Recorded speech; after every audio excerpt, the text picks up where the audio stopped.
arrivons dans la baie de Taiohae, sur l'île de Nuku'iva aux Marquises, après 3 semaines de traversée sur une mer houleuse. J'ai vraiment hâte de me baigner là parce que ça fait bien de revoir la terre. Moi je connais un petit peu la Polynésie, l'autre, du côté des îles Soulvan et des Tuamotu, et ça n'a strictement rien à voir puisque par là-bas ce sont des lagons, l'eau est très transparente. Là c'est vraiment beaucoup plus rude, beaucoup plus radical.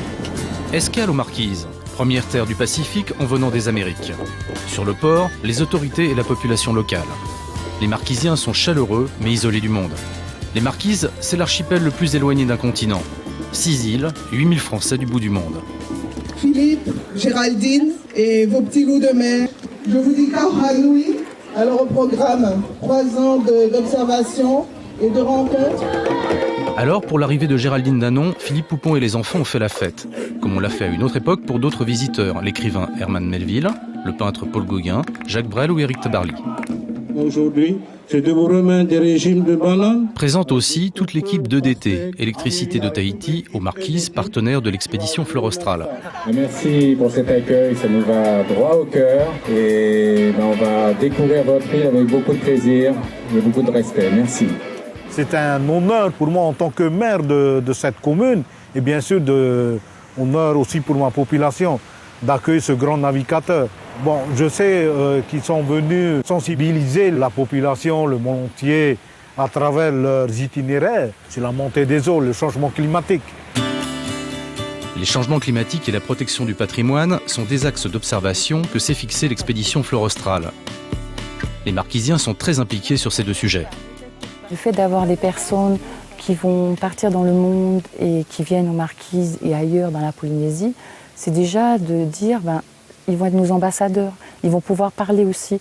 Et plus il y aura de gens qui parleront de notre désir d'inscription au patrimoine mondial de l'humanité, parce qu'on est bien conscient aujourd'hui qu'il faut protéger les beaux espaces qu'on a, c'est quelque chose de plus. Un territoire riche d'histoire, mais où le développement passe par l'installation de l'énergie. Mais pas à n'importe quel prix. Développer tout en préservant, c'est le rôle d'EDT sur place. Avant, il y avait une production d'électricité pour 2 heures maximum ou 4 heures dans la journée. Depuis le changement, en passant à EDT, ils ont eu de l'électricité 24 heures sur 24. Depuis qu'ils s'éclairent avec la lumière, maintenant il y a la télé. Donc en fait, pour la population, le changement a été surtout au niveau de l'alimentation, grâce aux réfrigérateurs et aux congélateurs. Énergie solaire, énergie éolienne, énergie hydraulique, les Marquisiens ont choisi d'avancer dans le sens du développement durable.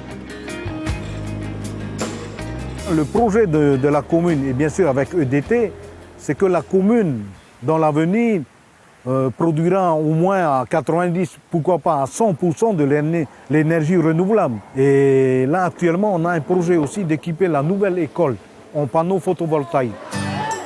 Géraldine Danon filme au jour le jour le voyage de Fleur Australe, avec un but, partager son expérience avec les enfants du monde. Projection du film du passage du Nord-Ouest au collège, des images de l'Arctique et de la banquise qui fondent et risquent de causer la montée des eaux. Une préoccupation majeure des Marquisiens aujourd'hui. D'être aujourd'hui aux Marquises, au milieu de ces classes, de pouvoir leur montrer ce film, que ce soit un symbole aussi et une manière d'entamer un débat autour du réchauffement climatique, c'est vraiment pour moi le sens de ma démarche dans ce voyage. Je suis très émue d'être là aujourd'hui dans cette classe avec ce film.